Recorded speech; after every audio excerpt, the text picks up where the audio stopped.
Recording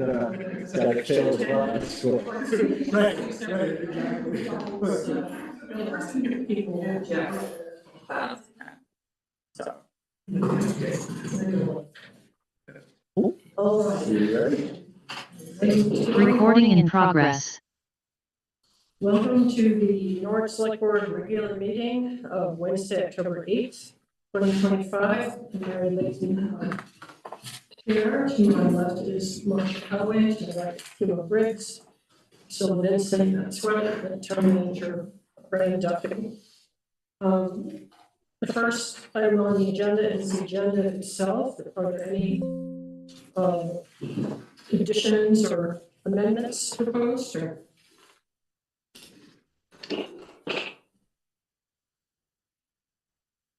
I move to approve the agenda as presented. Second.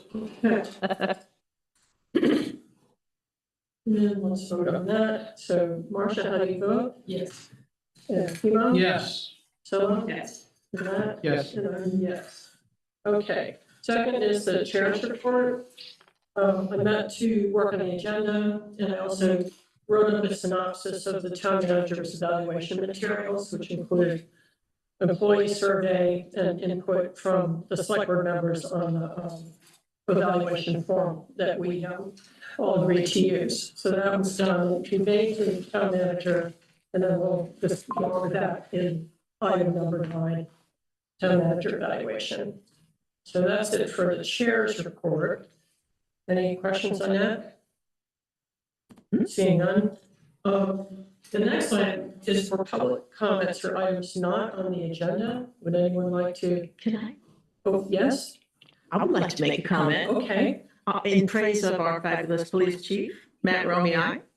Our crossing guard, Brendan Clausen, became a citizen on 9/11, and Chief Romei arranged to have the flag that was flying at the State House in one of those fabulous boxes with a citation saying, "This is presented to you in honor of you becoming a citizen." I mean, whoa, chief. That's really Yo. Yes, thank you for sharing Very that. nice. Very nice. Brendan? I'll just share a little more good news that was actually on the listserv that our town clerk has received a prestigious designation for her clerkness. She's now a CMC, Certified Municipal Clerk, awarded by the International Institute of Municipal Clerks, and I recognize that she put a lot of effort into doing that, and I think it's great. It's very good, thank you. Any comments from the floor here? Okay. Next, we're going to go on to number 4, Tracy Hall Visioning with Studio Nexus. You'd like to? Sure. step up? I'll just introduce Doug Sala with Studio Nexus, who has been working with the town now for about a year and a half to 2 years, maybe. It's been quite some time. And in prior meetings, we had discussed wanting to maybe take a step back and talk a little bit more about the big picture of Tracy Hall, initiatives, the future of the building, the uses of the building. And so Doug has graciously agreed to come in and talk with the board. I think he might do a little just brief history to get everybody kind of up to speed on where we are. And then we'll have some discussion from that. So thanks, Doug Sala, Studio Nexus Architects. We're located down in White River Junction. And like Brendan said, the last time I was here was back in February on the 26th. And we presented the board, which looks like it's changed a little bit, the configuration. So I think that was part of the reason Brendan wanted me to come in and give an update on kind of where we had been and where you all would like to go. So thinking of this as more of a conversation for looking for input for where that might be, and obviously with Brendan's guidance. So when we met back in February, we presented three options. One, they weren't really options, they were kind of levels of improvement, so to speak. The first one was immediate action, and I'll have Brendan give a few updates on those things. So the first one was utilities in site, and we were looking at improving the heating system, which you approved, I think, at a previous select board meeting, and that work is underway. So it's being converted to a propane system with 2 boilers that would heat the building. And in the future term, it would also be adequate as a backup system if you were to change the heat pumps and insulate the building in the future. So there's a built-in redundancy for that future outcome as well. The building envelope, there's a little bit of flaking paint out at the front that still needs to get addressed. Door hardware and automatic door openers was also mentioned as kind of a hot action item that was when we did the review like a couple of years ago. And then the brickwork, we have more information on that. There was an inspection done by a chimney inspector, and they looked at that, and it's basically a rebuild from about 2/3 of the way up. Those bricks are fairly deteriorated and way past their point of no return. So it's a pretty significant endeavor, but it is sloughing off the roof and could cause harm. So that's why it's on the immediate action item. I think there's a plan to get some bids for that work in the works soon, according to my conversations with Brennan. So that's in the works. And then the mechanical, electrical, and plumbing system. The big one on there was the elevator, and Brennan had sent me a copy of an elevator, basically a lifeline to get it to go to the next level for the near term, because if that's not functioning, then you can't meet your accessibility needs in the building. So those are the immediate action items and some of the updates. Brennan, did you want to add any more to those? No, I think I would just add, we have, some bids have come in. We just had the 3rd inspection from another entity on the roof, which occurred on October 1st, but I have not yet seen the report or any sort of a cost estimate. So I'll get that soon, I would assume. We had one estimate that basically said he didn't see any immediate concern there, which was nice to hear. We had another estimate for about $100,000, which was more of a concern because obviously that is a significant amount of money. And I think, as we discussed previously, a lot of that is related to getting up into that area as well as for the chimney repair. So the chimney, just to give people a ballpark, the one real quote that we got was about $71,000, and that was to rebuild the chimney. We could probably sharpen the pencil a little bit on that as far as what we actually need out of the chimney, because at this point, as you know, we're not able to utilize the chimney in that condition for the propane exhaust system. So that's now been exhausted out through the side of the building. And so we don't necessarily need a functioning chimney at this point, and that might be something to think about is, do we need that for aesthetics, or could we take off what's compromised maybe and have a shorter chimney and know that we're probably never going to use it to exhaust anything. And then the elevator, as Doug mentioned, I had shared with him the report that we got from Otis Elevator. So their estimate to modernize this is probably about $150,000. There was an add-on for another $30,000. So it's an expensive repair, but I do think it is pretty critical, because as Doug mentioned, without that, the way Tracy Hall is set up, there's really very limited accessibility through the front door without some kind of elevator system to get people either up or down. What would the lifespan of is it a repair or replacement? Well, it's called a modernization, is how they termed it. So it's replacing most of the parts of that, and especially the circuit board, which is what we had problems with about a year ago. We did get basically a letter from the old manufacturer saying that they no longer service that circuit board. So that's part of this. And then, some other improvements and modernizations to get you to about $150,000. So my question is more, is this is this ultimately what we want for 30 years? Is this something that we would limp along with for 5 years until we wanted to really replace it? You know, just what's the lifespan? Well, they didn't offer the opportunity to kind of Get to do smaller repairs. That they would either, I think, do the repair of $150,000 to get this to a modernization, or they would tell the town, you know, you could risk going on as you have, but we can't guarantee you the timing of replacement. But my question is, let's say we went with the, what they want to do, the modernization. Mm-hmm. How long could we reasonably expect to use the elevator? For instance, this hall was renovated, I think, in 1993, and now it's pretty, worn right now. Mm-hmm. So, whatever that is, 30 years. Are we talking a 30-year elevator? They may not have said They did not say that, but I would assume, yeah, you're probably looking at 20, 30 years. It is just a question to throw it in the mix. Mhm. Yeah, thank you. Marsha? And what's the replacement cost? Much higher than that, I'm assuming. I didn't get like what if we did everything over, but that was with kind of the existing structures and the existing pieces that are reusable or still usable. And then again, getting it to the point where it's not going to be up to speed, up to date, longer term, like.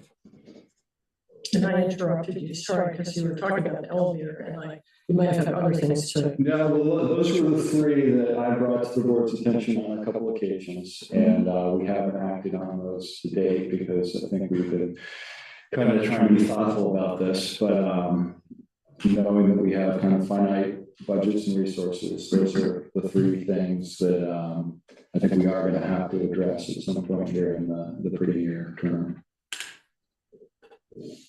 Well, I have a question, and I just am wondering, we sort of, I think, have been chasing our own tail on what to do with the building, and, some of it is what it is, use of the space, or parts of it are historic, but what if we thought of it in terms of time, like how long we want it to last? We want it to be a 30-year renovation. I'm just trying to find a way in my own mind to get a handle on what we all would agree would be an approach to this. So I'm kind of a little, let's see. Memo? I think part of the reason you're back here is because I felt we were about to spend a lot of money on a building that has served the town well for 100 years or so. But it was built to serve a different type of government, different way of, we used to have town meetings here. We don't have information meetings now. Sports have changed. Its relationship with the school has changed. This used to be where I had lunch. We did a gym upstairs. Now they do those at the school. So we don't have that need anymore. I'm kind of curious. When you were last here, I asked you if you were to design a new town hall, would it look anything like this? And your answer was no. Right. So if we're going to spend a lot of money, it might make sense to spend a little money thinking, old Norwich left and old new Norwich came in and they found this building and they wanted to make it perfect for their new lives. What would that look like? Yeah. And it might be that we have ideas that we can't act on. It might be that we have ideas we have to work toward. But what would be an ideal way to make this building reflect where Norwich is going to go for the next 100 years? Mm-hmm. Sure. Yeah, so just to finish up on the options that we did back there, and then I'll address that. So we did the immediate action items, and then we did option one, which were short-term improvements. And this is assuming an existing building, more or less in its current configuration. And option two was improvements to meet like a energy code and programming requirements that were a little more, I guess we had three options: to meet the energy code and programming requirements to a certain degree, and then net zero ready and long-term programmatic needs. So to answer the question about how long could it last, this building is kind of meant to be a long-lasting building, so it could continue in that function. And then to Chemo's question, does it serve its purpose? That's kind of for the board to decide to some degree. But what we could do in terms of assisting you in that endeavor would be to do what we call a programming exercise, where we look at what are the needs of the town, and we look at who's using the space and how much does each space use. Just ignoring this building is here almost. And then looking at how would you lay that out, either on this site or just hypothetically as a new building, just as a exercise to see what that looks like. And then it would inform what might happen in this building if it were to remain or if it were to be new, but just give us a baseline of what is necessary for the town to function for the purposes it has today. And also thinking about the future too, to some degree, because things change. So this building was built in the best way it could be at the time. So then, is there a way that we can be sensitive to taking that programming and doing an insertion of something new that would accommodate that future use? Or is there an addition that could happen? All those things would start to percolate up from that programming document and inform a design decision for you. I don't have the answer now, but that work would help get us there. And we did a similar study with the Bugby Center, where we looked at the uses they have currently and forecasted out 20 years to see what their needs would be. And that footprint grew probably by 50% of their current footprint. So then you start to get an understanding of what you need and maybe what you have too. So there's ways we can fit it in, but is it adequate? So kind of, it starts to answer those questions. And then you know what your square footage is now, but what should it be? And how much space should be allocated to each use? Town clerk's office, vault, like let's list those out. Let's put a square footage to it. What's the real number it should be? And then we start to get a sense of, wait, this first floor that can't even accommodate what it should be able to accommodate. So then it informs that what's here. Does that all make sense? Yeah. Or questions? Yeah. Questions here? Yeah. Your time is your money, so I'm just wondering, how much does that kind of work cost? Yeah, I think I'd have to talk with Brendan a little bit to hone in, and maybe Chemo or the board and come up with, I could come up with a list of what we can do, and then you could review those activities and we could put a cost to it. So it could be a la carte. And I can't give you an answer tonight, but I would need a little bit more information to know exactly what you need, and then I could come up with a fee for that. And maybe what I could do is pull up the Bugby example and look at that analysis and change the name to Tracy Hall and look at what we did there and provide that proposal to you to start to think about what you'd like us to do.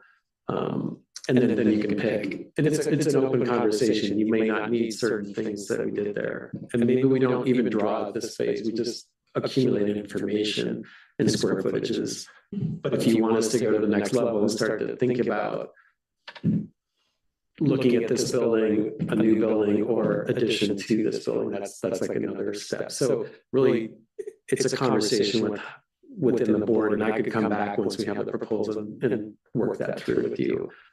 I don't know if that happens in executive session or how that would work, but we could figure something out. So it's a little bit like we need a little bit of time to negotiate back and forth what the needs are and what we would provide to be efficient. We'd obviously want to be efficient too, as you said earlier about what's the timeline of not just the building, but the means to get to what that building looks like and design it. And we know another part of that process was to engage the community. So we did have some community engagement where we took input from them to hear what they want. If we can build that into it, that was Bugby. And that could happen with this as well, with public input if desired. or the select board could do that and then interpret it for me. So we're happy to be there to help that process go through. I see our planning, director of planning and zoning. I just want to ask, does something like this fit within the planning, master planning project that you are considering? Or it's certainly good. So we would maybe want to engage. I guess what I'm wondering, does it make sense to form a small working We'll group? plan it for here. Maybe Stephen should come up for sort of a public advocacy. Just bring up another chair. Sure. Yeah. And, state who you are for people. No. Stephen True, I'm the zoning administrator and director for the town of Norwich. Okay, can you sort of start over? Yeah, so my question for Stephen was, I know, Beg, that you're working on some planning, master planning, capital planning efforts. I'm not sure which office and who's doing what, but wondering if a project like this should fit within those, thinking of that. Number one, also we have an energy committee that would like input on this building host. So I'm just wondering. Sort of preservation. I think a lot of committees would have, have an opinion. In terms of the planning grant that you're referring to for this for the town of Norwich master plan, that's sort of it's we're sort of in early stages to apply for a municipal planning grant. But a portion of our sort of plan right now is quite a significant amount of public engagement. And as we'll probably be coming back to the board for your next meeting with more details on that application. But certainly sort of how Tracy Hall is centered in the village, I think by necessity, it would be included in the master plan concept. In a important piece. Okay. Where this is leading, I think in my head, would it help you for us to have a small working committee made up of, I'm not sure who yet, but the public and some officials and the select board to town manager, obviously, to help sort of rifle information to you. So that doesn't have to be your job. Yeah, and that's the way we left the bug B. We presented to the select board, and that was the outcome of that last meeting that we had there, was to form a subcommittee and then start to engage in the process of determining what the scope is for next steps.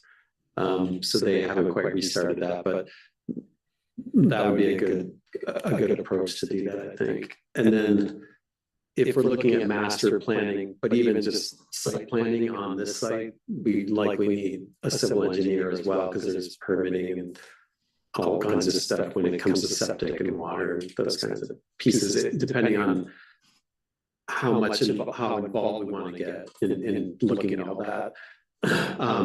Or we can be more high level conceptual, like the 30,000-foot look at just spaces.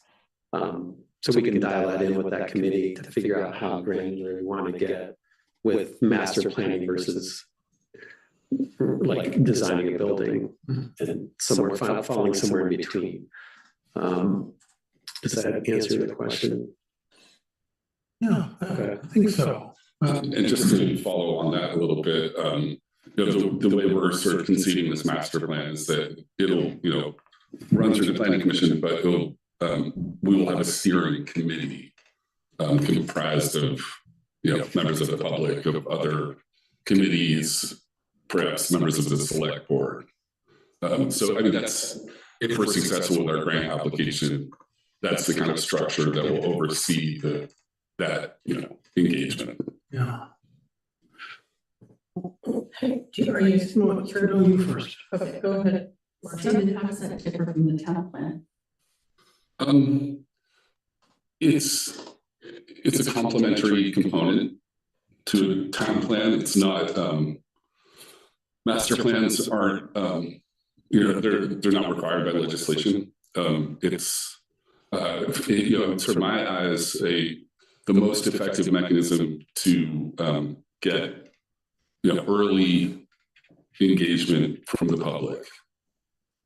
So Before doing a town plan update. yeah, I think people get more interested in participating in a master plan than they do in sort of the regulatory document of a town plan.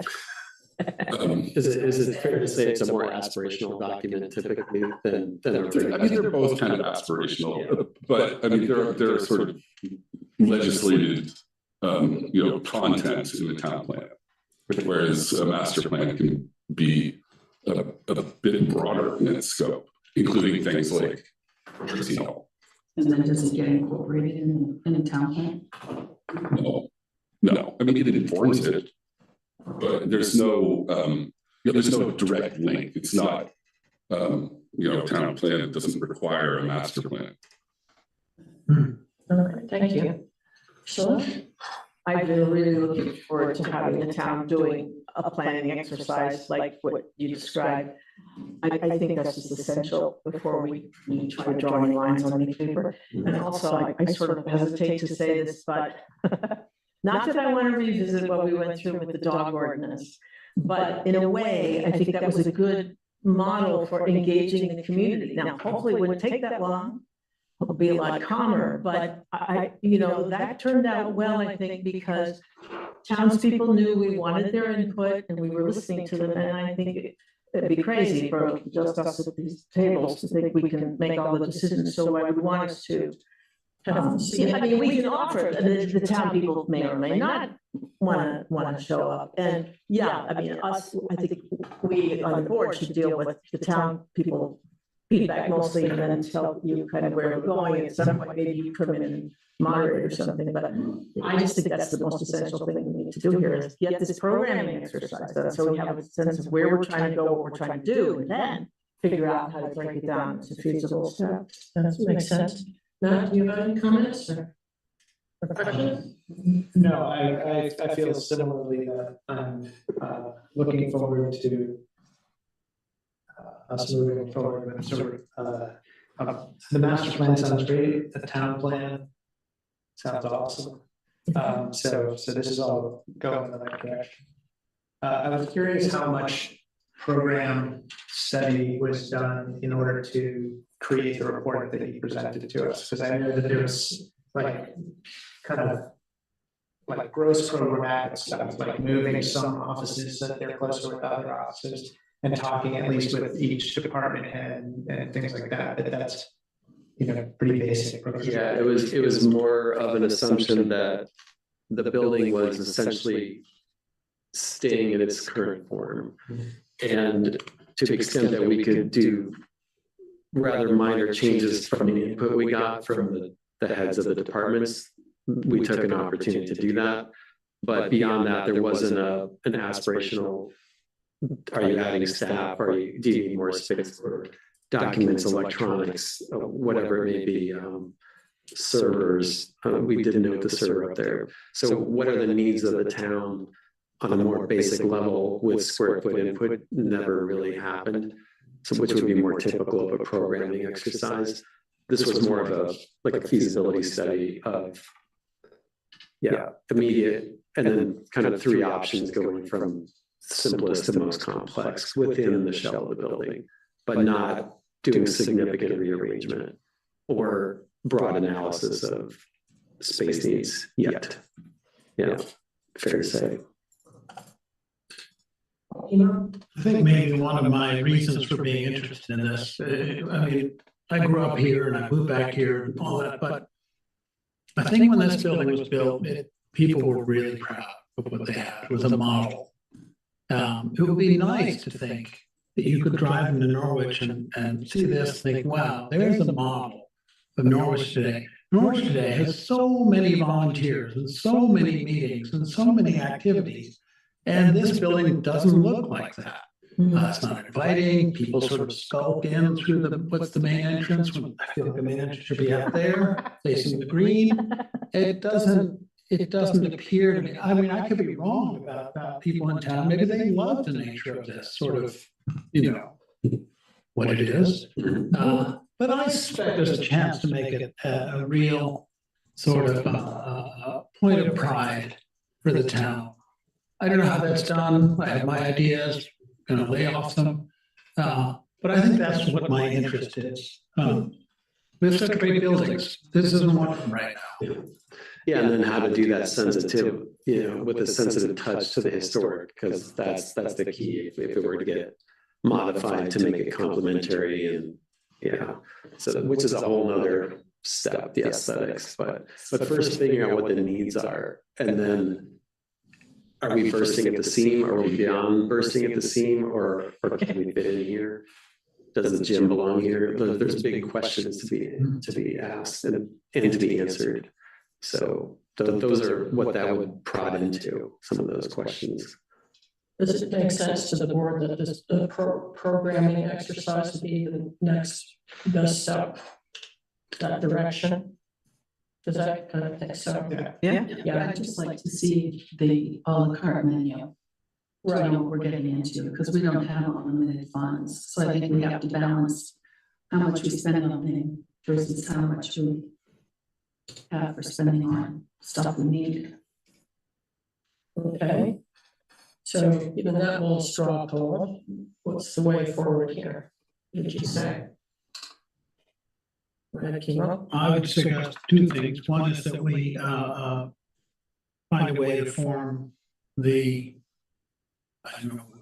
committee of inspiration. Do we want it to go in a committee direction, or would we want Doug to kind of investigate the programming first and inform it?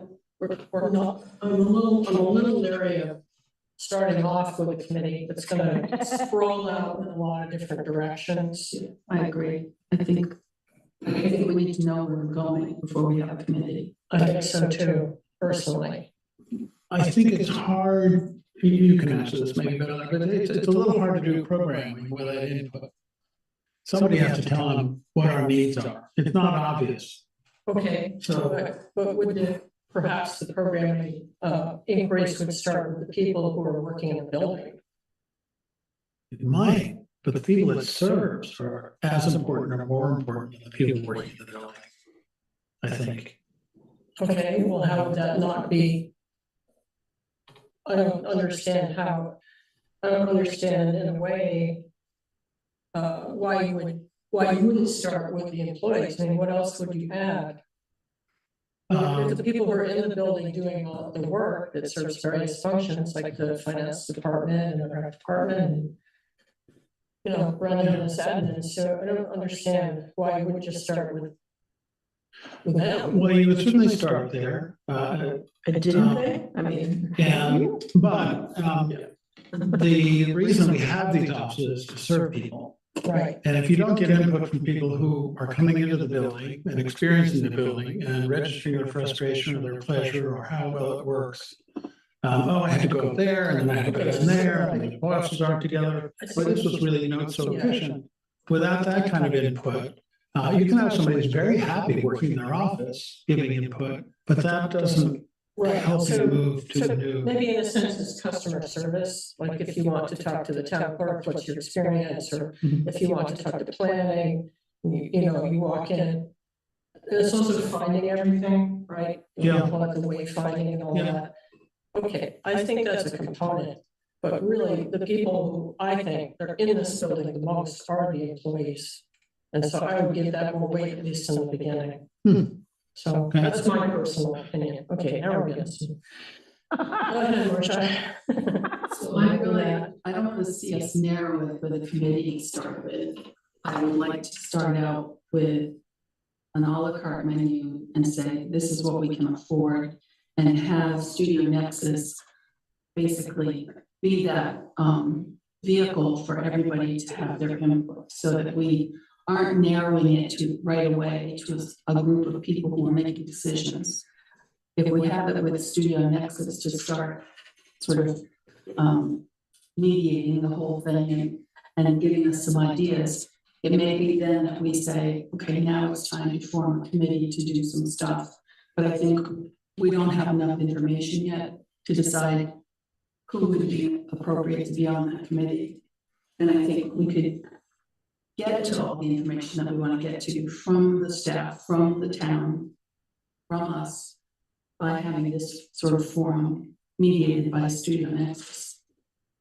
Okay, and Matt, did you want? Wait for a minute. I'm just gonna listen to everything and then. Yeah. Okay, Eric, you might be going to answer the question I'm about to ask anyways, because it seems like you did this for the Bugby Center and you followed this path, right?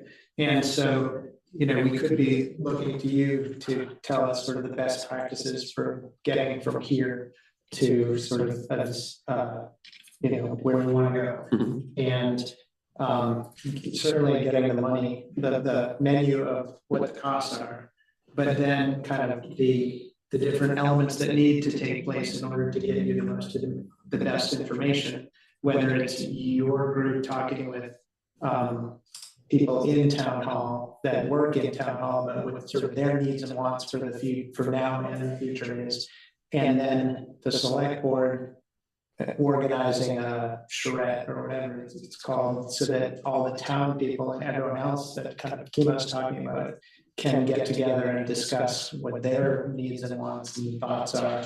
And that, I guess that's kind of the opposite of the committee because it's really large and engaging. And then maybe once we have distilled all the needs and wants and thoughts on the project, and you know, refining it down to a committee if necessary to make, you know, more specific decisions is one way of doing it. But I'd be curious how it worked for Bugby. Okay, and Sure. have Priscilla and then if you want to listen to I'm afraid I'm a little hopping around here and there, but I would want to think of this in terms of, first of all, like the question of the gym. I suspect that's very important to townspeople, probably less so to the people who work in this space because it's unused by them, but I think that the gym, you know, might turn out to be something that people feel is essential to have here, but because it's used for more than just, you know, gym. And the other thing is maybe we should look around and say, we have all these committees, we have all these volunteers, we have a lot of meetings to go in one place or another. Here in the center of town, what are our options for meeting spaces? Do they all have to be here? I mean, we have a beautiful public safety building, which isn't used that much for meetings, I don't think. Some groups meet at the Historical Society, which is fine, you have a very small group. The Grange, when it's finished, is probably going to be a lovely meeting space. I would like us to think about, maybe we don't have to have this as the only place we have a lot of community meetings, but all those places are within, you know, just a very short walk. Did you mention the library? Well, that's true, the library too. Yeah, you're right. No, I hadn't mentioned it, but you're right. But I think we, you know, when we think about what spaces we need, and that to me would be separate from the way the gym is used, but we would want to have the community have input on things like the gym and how they might feel about not one place for meetings, which theoretically is here, but actually it's all over. Okay, other comments? Just in reaction, I might say that, you know, this is the seat of the local government, and I think local government business should be conducted within its walls. Other, you know, sort of ancillary groups who may meet here can certainly take advantage of community resources, but, you know, for the business of the town's government, I think town hall is the place to do it. Good point. All right. Can we try meeting in the public safety building before the select board meetings there? And it was off. I think it was off. Okay, so should we let Doug respond? Yeah, so just to distill, I think was it Matt? Yeah, sort of kind of distilling Matt's summary would be to have public engagement as part of that menu to address Kimo's point that I think you kind of have to do some engagement with the public to get input from them, especially since the gymnasium is such a public space. So they can also chime in on the interaction spaces with other things, but yeah, there would be a focus on both the employees, but also the public, so you balance that out. And that would be like a charrette engagement. And then we could also get input on sort of the future vision and come up with a questionnaire during that session. So we get some hard data on what people are thinking and feeling. So we can tailor that to what you want to see there. And then also mention in that meeting that there would be a subcommittee. So people that are interested can join it. So then you've got kind of the framework, and then you've got an engagement, and then you're queued up for that committee meeting, the committee to be formed fairly soon after that. Yeah. So you've got everything queued up. And then you mentioned the master planning as part of that. So these things kind of could run in parallel. So that's kind of what I'm hearing, and probably the best approach for it. Every town's unique, and every project is unique. So it's going to be tailored to this town, and it needs to be. So I think let's take all the great ideas we heard and make it happen that way. Sounds good. So what are we coming out of this? What's our result? I think I have homework assignments. That's what it sounds like. So what else? Yeah. A plan to. Yep. Very good. And I'll get that to Brennan, and then we'll have a back and forth from what we heard tonight, and then he can distribute it back to you. And I'm happy to come back and discuss that with you at that point, once we get through that process. Good to meet everyone. Agree that's a good course of action. Okay, that sounds great. You know? Does this make sense to you, or are we? Yes, yeah, okay, yeah. I think we need to tailor to the specifics of your desires. If you wanted to do it that way, I think we should do it that way. But it would be a pretty normal process. I mean, you've been through a lot of design work. We need to gather information about what the building needs to be, and we need to get public input. So that's just going to need a process to do it. I'll try to outline that process, and then we'll tweak it to suit your needs. But it's pretty typical what we're talking about. It's not out of the ordinary. Very good. Yeah. Thank you. Anything else? Are you all set? A cookie? I'm good. We don't. No, just kidding. Generous, but it's good. Thanks for coming in. So No motion required, right? Yep. Also working with the grid. I know student access. Yeah. But I'm not sure it's gonna. Sneak that in together. I have a question for the board. In our correspondence, there's a letter about from the Hemlock Ridge Association about a homeless encampment. We appear to have members here who did not speak up during the public comments, but since they'd have to wait all the way to end our meeting, could we allow them to make public comment at this point? It's different than usually. Okay, or shall we, otherwise they'll wait. No, us. I think we should let them. Okay, I think that would be kindness. Yes. I didn't realize that we were supposed to speak during the session. I know it's all news to me, so. Clear. Would you like to all or a representative come up and Right. so you can identify yourselves and speak to them. I'm Margot Robin. I'm the president of the Hemlock Ridge Courtyards Board and also the Master Board. And I'm Carolyn Andrews, and I'm on the board for the barn, which is part of the master board, and I'm a representative of the barn to the master board. Hemlock Ridge is rather complicated. There are 4 associations that are within all the dwellings in Hemlock Ridge. And so the master board is the overseer of many of the common areas and the parts of that area. We wrote the letter in frustration. We realized the select board is not the owner of the property. The property owners have ignored us. We have called, we have written, we have called the police. We have made reports of threatening behavior, difficult behavior. The fire department had to be called because of a fire during a drought season, which is extremely close to our property. This encampment is on the border of Hartford and Norwich. Initially, in fact, we thought it was in Hartford, and we started there with our issues. I don't know where Hemlock Ridge is. If you go down Route 5 Yeah, towards White River, yeah. there's a big red barn on the right, Oh, yeah. and there's a sign there. That's Hemlock Ridge. There's a whole. Yeah, the whole thing back in there.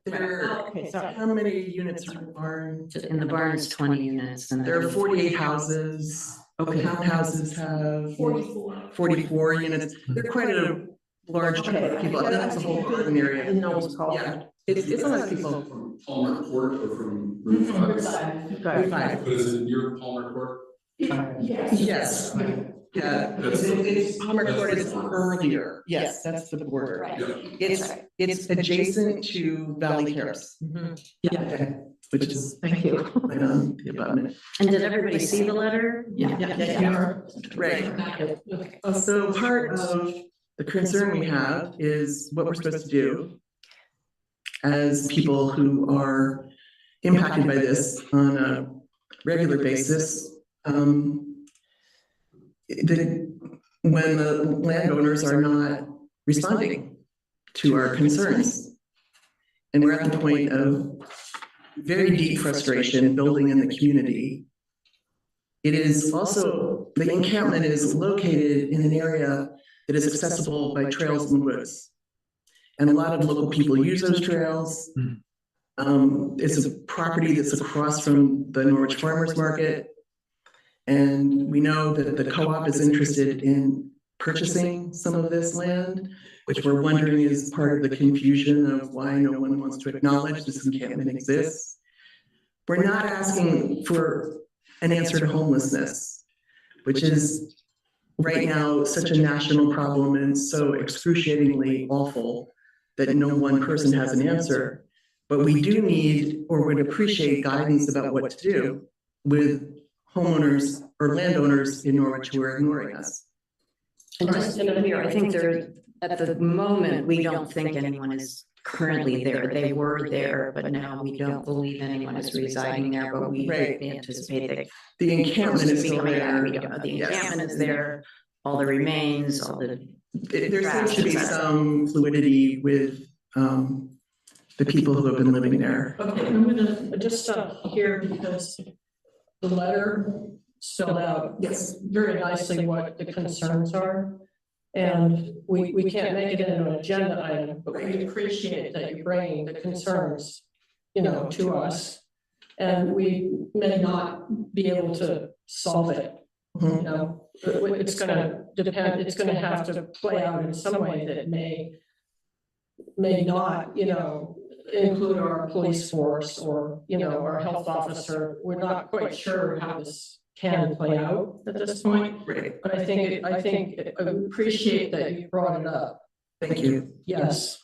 And I would like to, Brennan, would you like to comment on this too, or as far as? I don't have a immediate solution Okay. or comment, so, It is difficult. I am one of the residents who was rebuffed by the Norwich Police Department and told we don't have enough people to handle this. Well, Which is not necessarily the kind of answer that is helpful.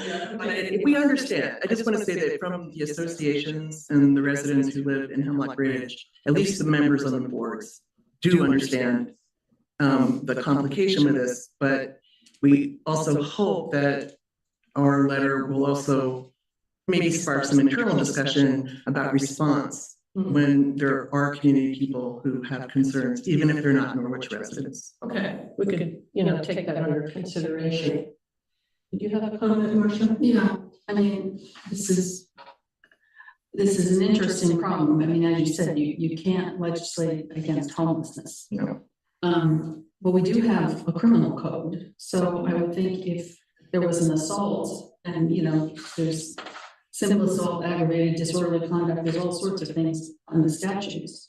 If it happened in Hartford, then you would be calling on Hartford police. Right. If it happened in Norwich, they'd be calling on the Norwich police. The only other thing I can think is Norwich. Matt, you may be able to answer this, but With the drought and fires and stuff, I'm wondering if our fire warden ordinances are significant enough to stop people starting fires. You know, that's a concern to me, because Right, and I think, I think, I'm just gonna interrupt, I think these are all considerations that we might have if we schedule an agenda item to talk about this.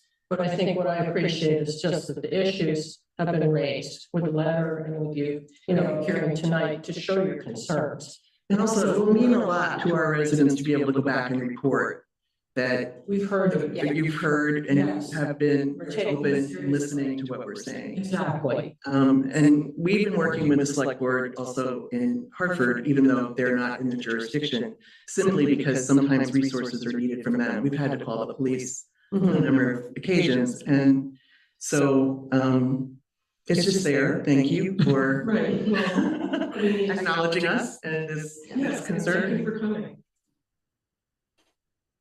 We're done. Thank you. And thank you for not making us wait until. That's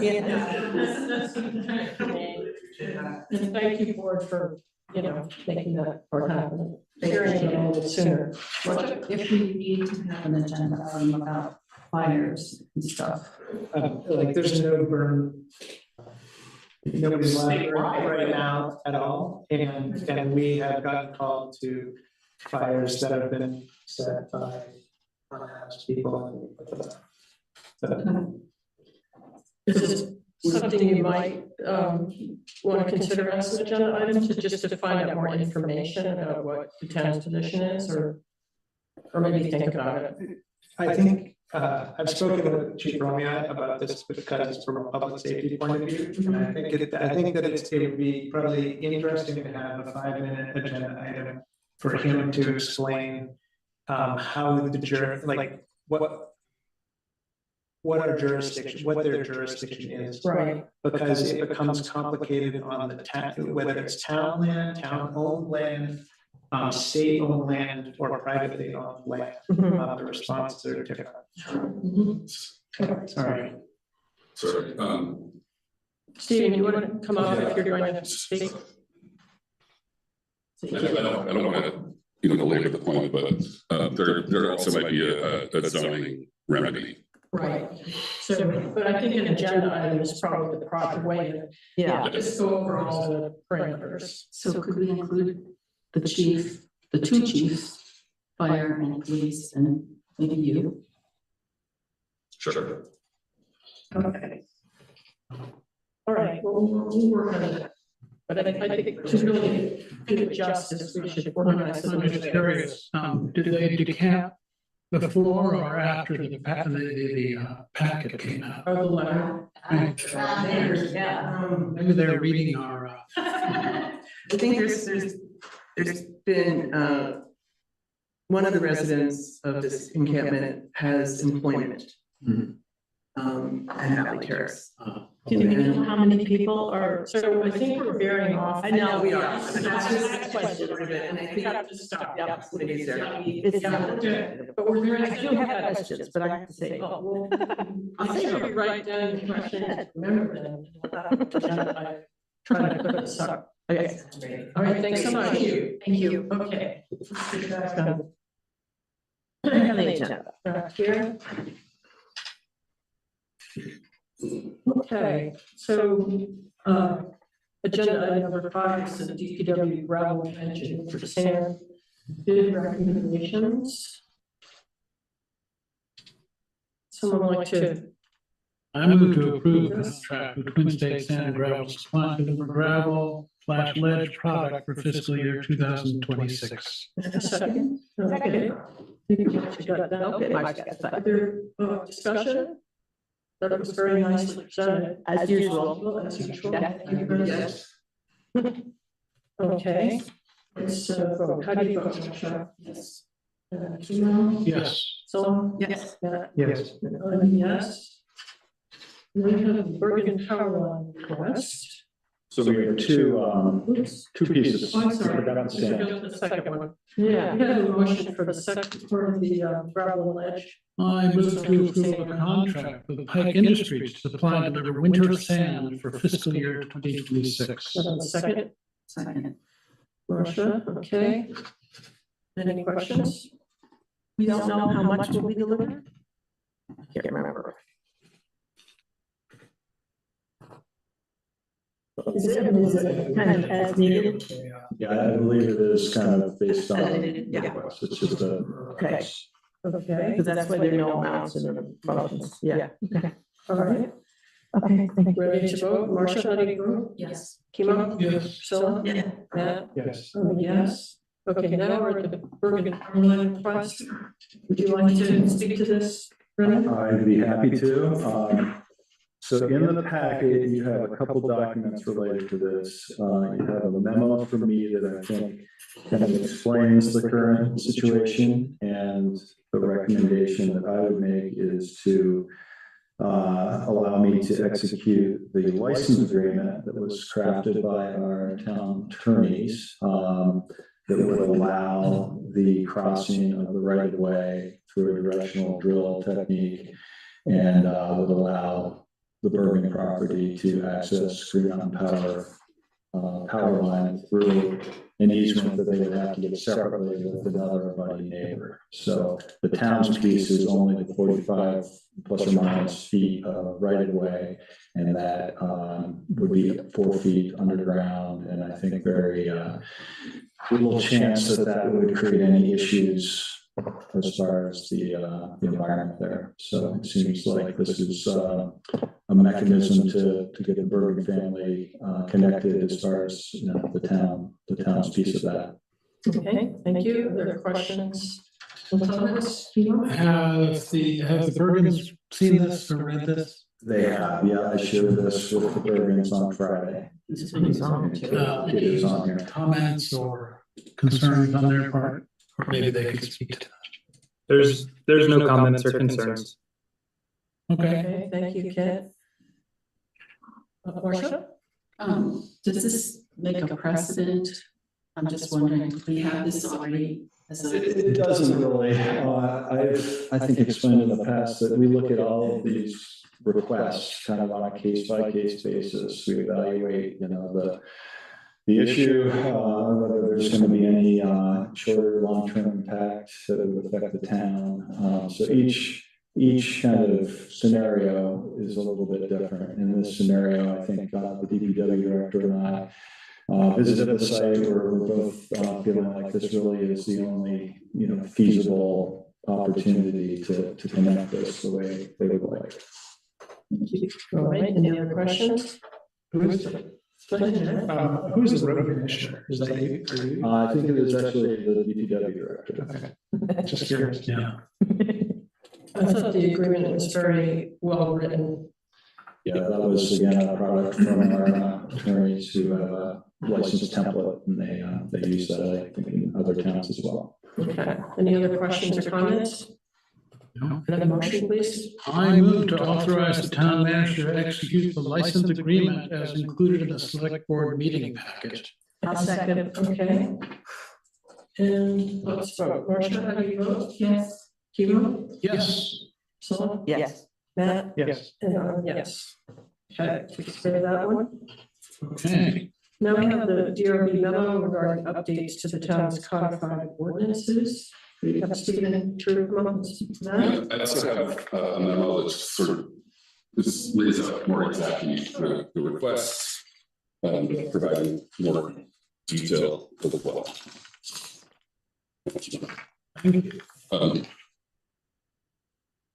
In a nutshell, I was reviewing the town of Norwich's codified ordinance document and noted that in the section that I referenced here in the document, it refers to the planning commission as being sort of the judicial body.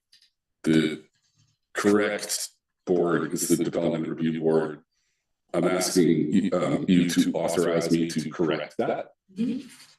Secondly, part 2 of the codified ordinance document contains our land use regulations. I would like to update that section with the newly adopted regulations.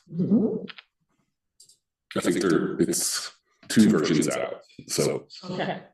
This sounds like a good update, a good Questions for Steve? Just thank you for being so on top of all the detail. All I right. just happened to stumble across it, so. Well, thank you for reading carefully. More to Just getting come. that straight, yes. Probably. Presumably. Please. I move to authorize the planning director. Yeah, go ahead, Kimo. I move to authorize the planning director to make changes to correct mechanical deficiencies in the codified ordinance to update part 2 of the codified ordinance with the updated regulations as requested by the Development Review Board and the planning director. Is there a second? Second. Okay. Any further discussion? Seeing none. Marcia, how do you vote? Yes. Kimo? Yes. Priscilla? Yes. Yes. Yes. Okay. Great. I will make the changes and post it to the website. Thank you very much. The next item is the purchasing policy. Which is, I believe, earlier. And then do you want to just, I will list just- the changes? Yeah, I will just very briefly say, we looked at this initially at the last meeting and I made a couple of changes based on the comments that I heard. One of those is including a similar description of the designated and reserve fund purview. So that was discussed and this is very similar to what we have in our existing policy. The difference here, and this is something I think we don't need to deal with tonight, but we should think about. So there are differences between a designated fund and a reserve fund. And Marcia pointed that out at the last meeting, and we've had prior discussions about it. I think when Joyce was here as our interim finance director, she actually tried to go back and figure out, okay, so which funds that we kind of universally call designated funds were actually created by the voters through a town meeting vote and are truly reserve funds, because there are some differences in how those can be used. My understanding of that is designated funds are created by the select board, but don't have any legal, like you can move money if you choose as the select board, whereas reserve funds are actually requiring a vote of the population in order to change the use of those funds. So that's just a distinction, and we kind of confuse ourselves sometimes, I think. We use special purpose funds interchangeably occasionally. So talking with Barry, I think what we would like to do as a future project is to do maybe another research project going back through town reports to try to figure out, okay, which are actually truly reserve funds, which are actually designated funds, and then change that in our reporting. So in every report, they're just called designated funds, and that's not always completely accurate. So that is a project to take on, which I think is going to be helpful to the town in the future. So, Yes. so that said, that was really the only substantive edit that I made from the past version. I did add a zero, Marcia, as you pointed out, to one of those numbers. I guess where we are now is if the board is comfortable with this as the, I guess, the soon-to-be final draft, I can clean it up one more time, maybe bring it back for a final at the next meeting where I would take out the VLCT. It would actually be, you know, the final clean version. Everybody could look at that again, and we could adopt that. We could probably adopt it tonight if the board is so willing, and just with the direction that this would be cleaned up and turned into a final draft version.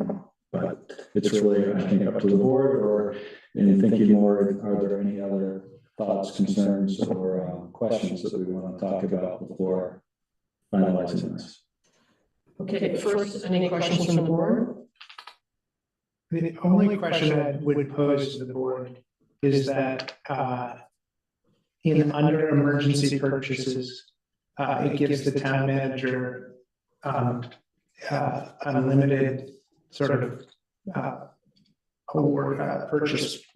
purchases. Unlimited? Yeah, in the 2019 version of this, I think the town manager had the ability to kind of purchase up to $25,000 worth of stuff. And then the select board had to be convened, and weigh in on it.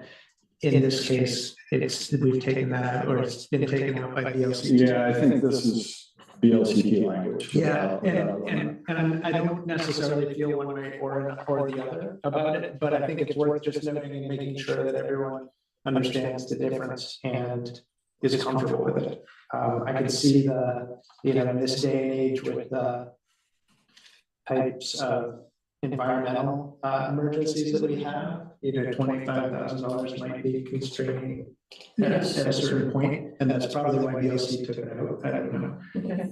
But just worth noting and talking about. Okay, and Kimo? One small thing that I found a little odd, on page 2 of the document, under general procurement requirements, the 3rd paragraph. There's a line that says, when purchasing with federal funds, the municipality should confirm with its funder whether geographic preference is allowable for using it, as some federal programs have geographic preference limitations. The last part of the sentence is sort of instructional, and it's the only instance of that I can find, and it just seems, you don't need that. Like strip it out? I would strip it out. So we get back to the question of this is verbatim VLCT model policy. So I think in a previous conversation, we were going down the road, we could make little bit edits here or there, and we decided not to do that. And I think the reason was we wanted this to be truly based and almost wholly a VLCT model. So I might push back, and say, I don't think that sentence necessarily hurts anything, and it was created as part of this model policy that we're copying. I mean, unless you convince me there's a real reason why it's harmful to have that language. I can't say it would be harmful, but I don't think it's necessary, and it sets up an expectation that you're teaching people in the document in a way that it's you're educating them. As some federal programs have geographic preference limitations, is that doesn't affect your the municipality should confirm with its funder whether geographic preferences is allowable before using it. Is clear, simple, to the point. And that type of sort of educating the reader as to why that is in place doesn't appear anywhere else in the document. It just seems like an odd little piece. So I don't know, that's all. That's the only thing I have. Marsha? I go with the VLCT language, primarily because they've quoted, and I looked at every single CFR site. I just go with what they've said, and not monkey with it. And as to Matt's thing, they make a nice definitional distinction between exigent circumstances and emergency circumstances. Okay, now Marsha. Yeah. Please explain the difference. Exigent? What do you mean? It's on page. All right, exigent means that it's a bad thing, but it's not as, it's a little bit longer term than an emergency. An emergency is short term. Okay. Right. Okay. So I think we're kind of saved by emergency is a short term, something's happened and you gotta spend the money to stop the bleeding. It's your EMT arriving versus a hospital. Right, okay. I'm noticing Cheryl Lindbergh would like to speak. Cheryl? You there? Yeah, I'm here. Thanks. I was still looking at the document when I didn't realize you were going to call on me.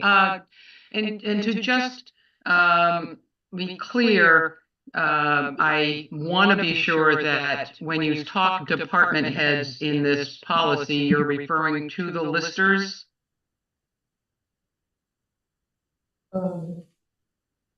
So I don't understand the question.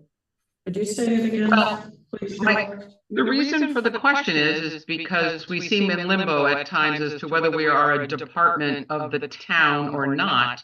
And again, that we are elected officials department heads are employees of the town manager. So just trying to have a little conversation with y'all about the policy and following it, and that it's the expectations that the listers are within a department of the town and we are under this policy. Is that a true statement? I would think so. I mean, it's a procurement policy, so I suppose for the listers that might apply to maybe hiring an assessor or something of that nature and needing a contract. It's not about supplies, right? Well, Purchase. I just want to be clear that this is encompassing our department as well, which we consider ourselves a department, but not always is that the case. So I'm just wanting to be clear. Okay, Brennan, do you have a?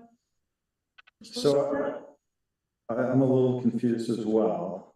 So this is a procurement policy that would be appropriate for anyone making purchases within the town. There's I think on the top of page 3 maybe is where the department heads will have limited purchasing authority with ability to make incidental purchases at their discretion. That's very similar to what we have in our existing policy. I'm not sure where Cheryl's question about whether the listers are considered department heads is relevant. Maybe to the town clerk, right? Yeah, that's what I was thinking. Yeah, if we're getting into a debate about whether there's a department head in the lister's office or not, I think this is not germane to the procurement policy necessarily. Okay, let's. It says right here, it requires for when the municipality expends its own funds. Municipality covers everybody. So I think broadly, yes. Okay. I mean, it's more specific for the department heads that are under the, the supervision of the town manager, but I think Kimo's right, that municipality covers, I would think, listers and town clerk. Yeah. It's providing things. I know. I think Cheryl's just being careful about the language and wants to understand. Yeah, I just want to be clear, that's all. Yeah, thank you. Cheryl. Okay.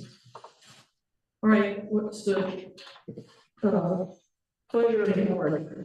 I can make a motion to adopt it. Second. Well, I move to adopt So. I gotta get it. there we go. I move to adopt the town of Norwich procurement policy. Is that enough? Yeah. As presented. I second the motion. Okay. Callaway, Briggs, any further discussion? So if we approve it, then Brian, you come back with a clean copy and we sign it or have it in the office over this? It would go, it would go into the master financial policies. So those are changed from time to time. Different sections can be updated. We've done that. So as far as you getting to see it again, Signature page. I probably would put that into the next packet. If there's a signature page there that needs to be adopted. Sign them Didn't do at the that. next meeting. There is a signature page, yeah. But it's in the draft version. Yeah. Well, I think that would be, if we approve it, that's great. So We need to sign it. what we could do is I could circulate that. Procedural. We could circulate that electronically So as that's. soon as we have a document correct. Okay. That'll save time. Sounds like a plan. Okay, any further discussion?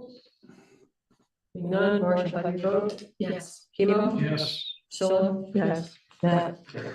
Yes. Okay. Now, we're up to the town manager employment evaluation.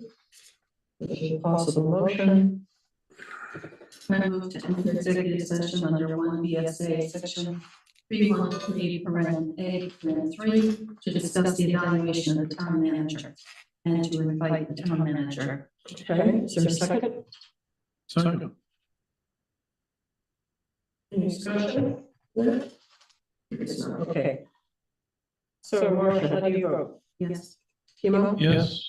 So, Yes. yes, and 7:45. And where shall we meet? You'll love your office. You like your office. You're welcome to come on up to the office. Okay. Recording stopped.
Recording in progress.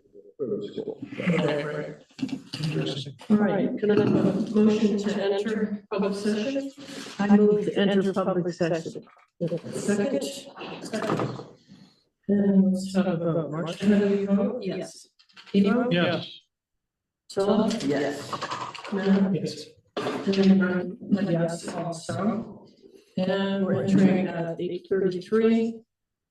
Board's asked me to make a statement about the town manager's evaluation.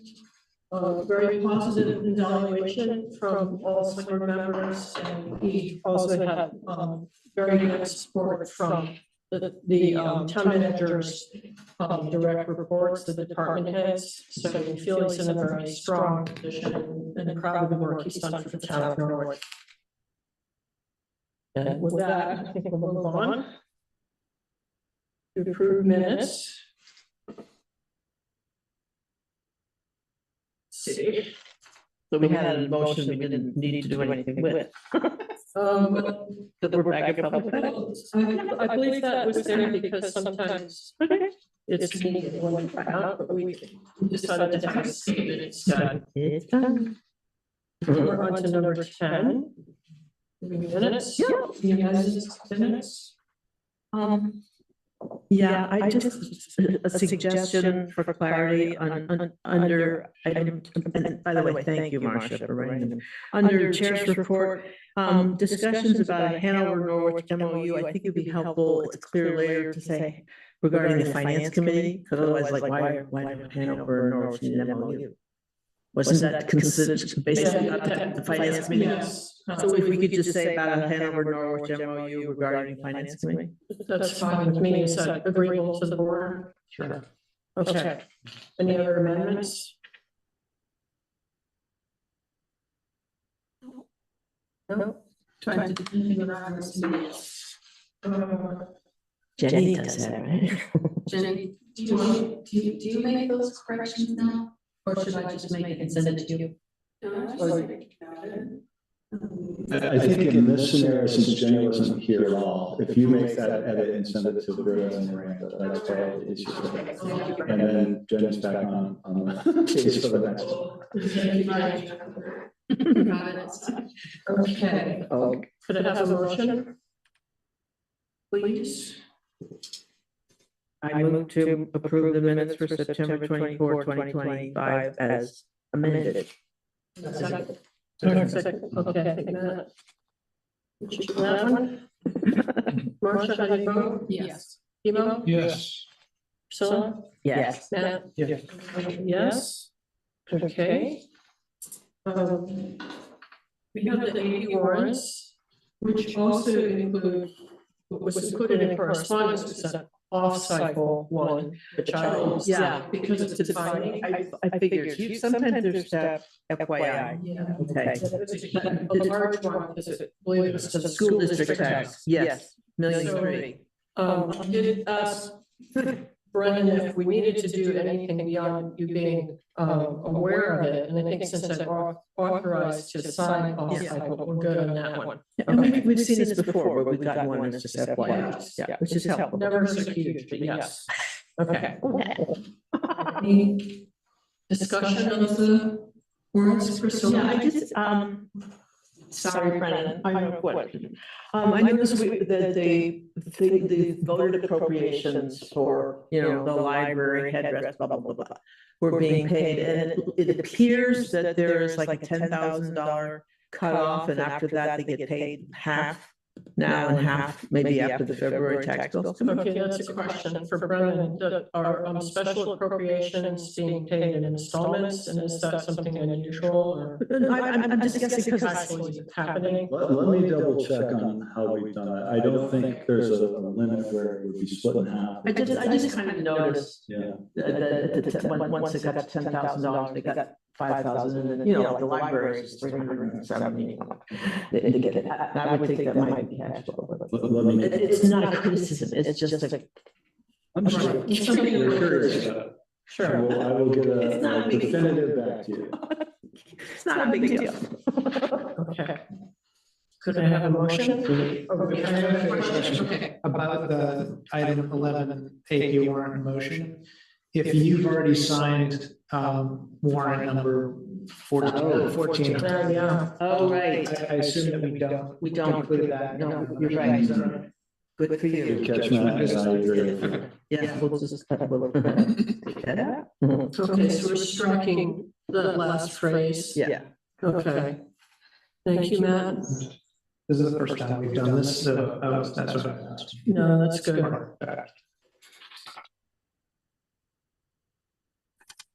I did have a question. Go ahead. I think, based on my question about the school payment last, 2 weeks ago, how, don't we normally pay the school twice during the year? We will pay them again in the second installment. So they're now paid up to date? They are not paid up to date. We're actually planning to do, now that we've completed our collection, we're gonna have another very large off-cycle payment next week or this week maybe, that will make them whole for the first installment. Would it be fair to say that, we had a lot to do to finish up, or the listers had a lot to do to finish up the appraisal, that it threw the collection process off quite a bit? Yeah. Okay. So it's just, getting it up and running and receiving the funds. So it's more of a cash flow thing. This is not It's not- expected to be repeated it's not next a- year. no, it's not a usual pattern. Okay, Yeah. just curious, thanks. Yeah. Okay, any other questions? If not, could I have a motion, please? I move to approve AP warrant number 1,403 in the amount of $45.55 to be paid from the general fund. AP warrant number 1,404 in the amount of $1,566,914.76 to be paid from the general fund. And we cut it off, right? And that's it. That's it. Okay, do I have a second? I'll second it. Okay, any further discussion? Seeing none, Marcia, how do you vote? Yes. Emo? Yes. Sullivan? Yeah. Yeah. Yes. Yes, that was done. We now have receipt of correspondence. I'm noticing that we have Mary Erdi, our chair from the Hartford Selectboard. Did you want to speak about this would be in reference to the Hemlock Ridge letter? Which is one of our correspondence. Yes. Do you want me somewhere or is Yes, if you'd be up here, and we'll tell you that earlier representatives from various Hemlock Ridge homeowners associations spoke. Would you like a cookie? And I'm here not as a select board member, but as a resident of Hemlock Ridge. Yes. Okay, yes. So, I think the letter itself explains a lot, but I was there on the very day that this encampment was formed. A man named Ben, we found out later, and a woman were cutting trees and digging. And I was walking by with my dog and asked them what they were doing. And they told me what they were doing. And I said, I don't know whose property this is, but I know it's private property. Have you received permission for this? And they said, no. I talked to them about the Haven. They said, well, we're on the list, but we don't know. So from there, things started getting worse. And what has been happening, you will see from the letter, is there was, first of all, we contacted, because we weren't sure before we even found out that it was Norwich property, we contacted the health officer, Brett Mayfield from the town of Hartford. He came up and he told us right away that this man was a violent man. And that he was on a restraining order, and that the woman with him was the person he was supposed to be restrained from. So anyway, most of us didn't do anything. But we were concerned because the people, you could hear yelling, screaming, violence while we were there. At one time, I even observed, this was like 11 o'clock in the morning, walking my dog with another woman. They screamed out of where they were parked illegally on our property, in a car that's unregistered, license expired. And we were frightened because they screamed out on Barrister, and they were going much faster than the speed limit. They screeched to a halt. She got out, slammed doors, started walking away, screaming at him, a lot of violent language. He screamed at her. She went back, tossed him the keys, and he careened out of there again. So Mary, so the details. I'm wondering, we did decide that we will have an agenda item on this. Okay. Part of it is the jurisdiction, part of it is who, who's responsible for with it. Right. But I'm not sure we need to hear everything. Okay. Let me just then. I think we're getting an idea of the seriousness of it. Right. But also as, yeah. Well, then let me bring it down to currently. I actually walked by today and he's still there. Oh. He is still there. I heard him dealing with the tarps. I have been up there when he wasn't there, and it is a mess. And when he was hauled into the jail for his various transgressions, one of your EMTs, Matt. Which Matt? Oh, I only know. Matt Herbert. Okay, because this Matt lives in our area. Okay, and we said, could we clean this up? He said, absolutely not. He told us that many people, like Ben, hide their needles in the encampment structures. Oh. So we didn't do anything. But one of the things I have noticed, and on Monday I was walking a young woman on Hobson. It's the first time in almost 6 months that she's walked on the trail. She has been afraid. Many of the people at Hemlock Ridge have been afraid. There are bears that come down into our area now because the bears have gotten into the food caches. And so people are doubly worried, not that they're afraid of bears, but wildlife should be wildlife and it should be somewhere else. I have found, I'm not the only one, has found people leaving suitcases full of, I don't know what, I won't open it, bags of things. I have picked up the bags. I wore gloves, but the bags were used adult diapers spread out all over because animals have been getting into it. So we have a condition that is both unhygienic and a safety issue. And I actually talked with the farmers market people because they are in the process of hopefully within, she told me, 3 months, the marketing director, obtaining the land. They knew nothing about what had been going on. And I'm not sure that that's a very good way to enter into an agreement. And I don't know your zoning laws, but I don't know if there are any problems if someone finds that there's a violation of the zoning laws for him being there, if you can even sell some land if there's a zoning violation. So I just want to tell you, again, that a lot of the people, this has been going on for over 6 months. We feel in a quandary because everybody has tried to connect with the owners. They have not returned any messages over and over and over again. And I don't know how you reach out. I don't, one time I thought, well, maybe the town manager can go and talk with these people just as friendly neighbors to let them know, but nothing has been done. And we have borne the brunt of this problem for a long time. Okay, thank you. You're welcome. All right. So we've done an earful with the Hemlock Ridge Homeowner Association. Thank you, Mary, for testifying further. Thank you for listening. No, and thanks for being at the end of the meeting, Kara. Okay. Yeah. So the other correspondence was, that, AP warrant that I signed up cycle. Right. Priscilla did supported a workshop from Vital Communities, the Pray for Angels, regarding having difficult conversations, workshop.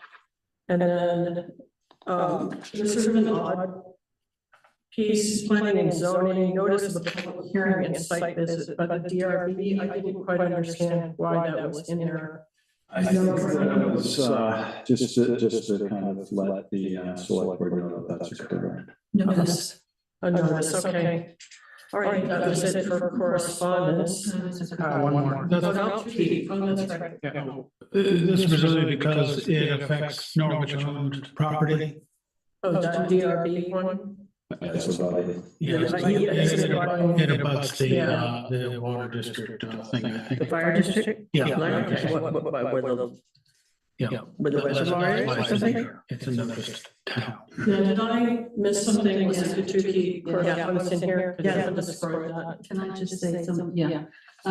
Chris is saying that we might need to have a vote, like a vote at town meeting to put these into a fund or. But this is opioid money. Yeah, that's right, the opioid. And I think he's not right about that. But September 9th, I think it was, VLCT put out a notice and the, it says that the instructions are that you have to spend the funds and maintain the records that reflect the expenditures, and any questions go to Assistant AG Jill Abrams. So I think that's the place to start. We have been down this path. So I was planning at the next meeting when this will be the agenda, then we could talk about a number of different elements here. Okay. Yeah. Can I just note one thing here? I think his suggestion to maybe put up a post on the town email list and the listserv, just saying, letting people know that we're going to be discussing this, and they could bring their ideas as they want. I mean, we already solicited subject matter experts, and hopefully we'll get their memos for the next packet. And that would be made before we discuss it, but it might be a good idea to put it out on the listserv and the townwide email address, just let people know. Like ask Brennan to put out a message. Yeah. So I would just say, we had talked about that at the last meeting, and we went with, we are just gonna, at this point, solicit information from the subject matter experts that we had identified. I'm more comfortable with that. Probably. I mean, we're gonna hear what people think. Yeah, is there any downside to doing it? I know we did discuss it before, but is there any downside to just making note that people can come in? So I think it will be in the packet as an agenda item. I don't know, we haven't, it would be unprecedented, I guess, we haven't done this before where we said, come to the select board meeting and give public opinion. We've worn things in the packets, like the Tracy Hall, if somebody wants to talk about that, but we haven't done like a list or post alerting the community that this is something they might want to engage in. Well, actually, because Britta puts the agenda on the listserv, you don't even have to click a link. So that makes it easy for people to see if it's, down there, it's opioid money. Yeah. Okay, so you're talking about setting precedent for notifying like one thing. I think if we did one request, then yeah, where we not do that, and we don't do that. So okay. I think I'm sorry, I'm interrupting. I just want to say, we have two names of people who are sort of just outstanding representatives for the town of Norwich in this area, like unexpectedly, like national level. And they're on the list. And they're already on the list, so I think Maybe they're telling their friends or, they'll be able to identify people in Norwich, certainly. Yeah. Why don't we plan on, when we create the agenda item, we'll make the topic very clear that what it is, and then someone will hear and be interested, they're sort of welcome to come and give input. Sounds good. All right, are we ready to have a motion on correspondence? I move to receive all correspondence. Second. Okay. Marcia, are you on this? Yes. Kimo? Yes. Someone? Yes. Matt? Yes. Yes. Brings us to number 13. I move to adjourn the meeting. Wow, nice. Okay, Recording stopped. we didn't vote yet. I know, hold on. Recording in progress. Itchy tree finger there. Okay, we're back to court. Sorry. You got it? Okay, there's a little interruption there. Gonna vote on whether or not to adjourn the meeting. Marcia? Yes. Kimo? Yes. Sola? Yes. Matt? Yes. And I'm yes. Okay. Huh. Meeting adjourned.